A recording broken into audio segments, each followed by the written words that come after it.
Halo semua, selamat datang di dapur Gulapedia.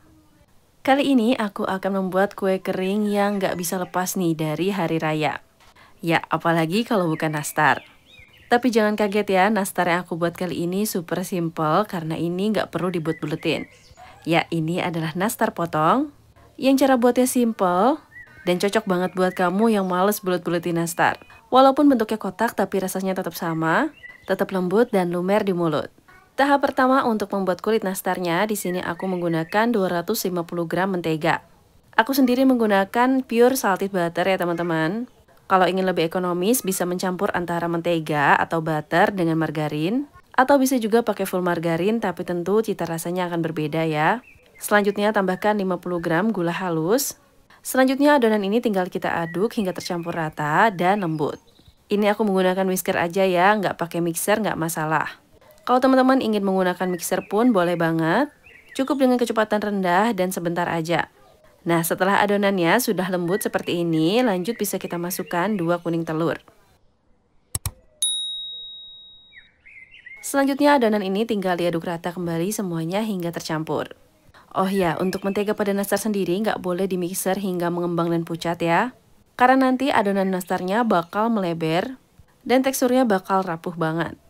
Jadi cukup sampai tercampur rata dan lembut, lanjut bisa kita masukkan 300 gram tepung terigu protein rendah. Aku juga menggunakan 50 gram maizena dan juga tambahin 50 gram susu bubuk biar wangi nastarnya. Selanjutnya adonan ini tinggal kita aduk rata menggunakan spatula. Aku sendiri menghindari banget mengaduk nastar menggunakan tangan langsung, agar hasil nastar kita tidak keras. Jadi selain untuk menghindari overmixing, menggunakan tangan secara langsung juga bisa membuat mentega dari adonannya itu dapat mencair.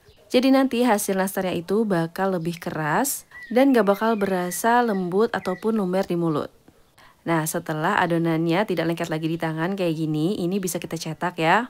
Untuk alasnya sendiri di sini aku menggunakan alas anti lengket, lalu aku lapisi lagi dengan plastik wrap.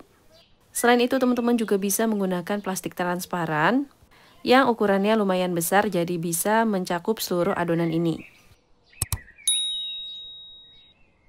Selanjutnya adonan bisa kita pipihkan terlebih dahulu agar nanti lebih mudah untuk meratakan adonannya ketika dipipihkan dengan rolling pin. Nah, setelah pipih seperti ini bagian atasnya juga aku alasi dengan plastik wrap agar nanti adonannya tidak lengket di rolling pinnya. Selanjutnya adonan bisa kita pipihkan membentuk persegi panjang dengan ukuran kira-kira 23 x 46 cm dan dengan ketebalan sekitar 0,2 sampai 0,3 cm. Nah, agar levelingnya sama, teman-teman bisa menggunakan mistar atau penggaris untuk cookies. Tapi karena di sini aku nggak punya, jadi aku menggunakan sumpit aja. Nah, kurang lebih seperti ini hasilnya. Jadi dia bakal berbentuk persegi panjang ya, teman-teman. Selanjutnya di salah satu sisinya ini akan aku beri selai nanas. Di sini selai nanasnya sudah aku bentuk kotak ukuran 23 x 23 dengan ketebalan 0,2 sampai 0,3 cm.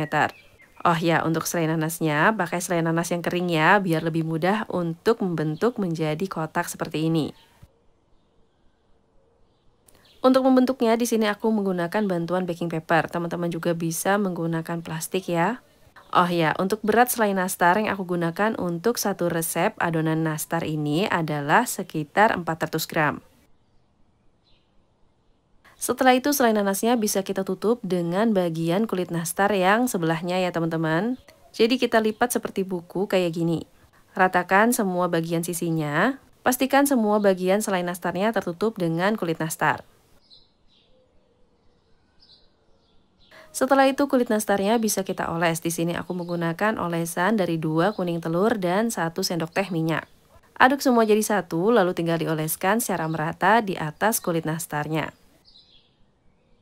Nah, selanjutnya biar makin cantik dan enak, di sini aku juga tambahkan keju cheddar parut sebanyak 100 gram. Pastikan keju cheddarnya itu menutupi seluruh bagian kulit nastarnya dan bisa ditekan-tekan sedikit agar menempel ya. Selanjutnya nastar bisa kita potong-potong sesuai dengan selera. Di sini aku menggunakan penggaris dengan ukuran kira-kira 3 x 3 cm. Untuk memotongnya bisa menggunakan apapun ya. Di sini aku menggunakan scraper stainless steel. Kalau teman-teman nggak punya, bisa menggunakan pisau dapur biasa. Nah, kira-kira seperti ini hasil potongannya, usahakan sama rata ya teman-teman. Selanjutnya adonan ini bisa kita pindahkan ke dalam loyang yang sudah diolesi dengan margarin.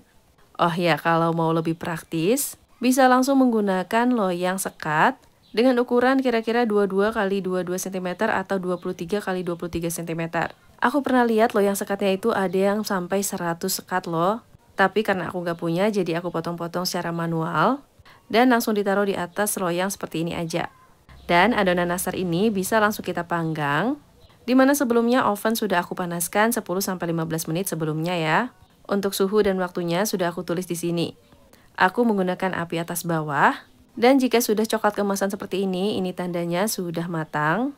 Dan ini teman-teman bisa lihat ya, bagian atasnya itu kelihatan banget si kejunya sudah kering dan renyah. Dan untuk bagian bawah dari nastar ini juga sudah kecoklatan kering seperti ini. Nah, ini tandanya nastar sudah matang secara sempurna. Nastarnya tinggal didinginkan di suhu ruang, dan jika sudah dingin bisa masuk ke dalam toples.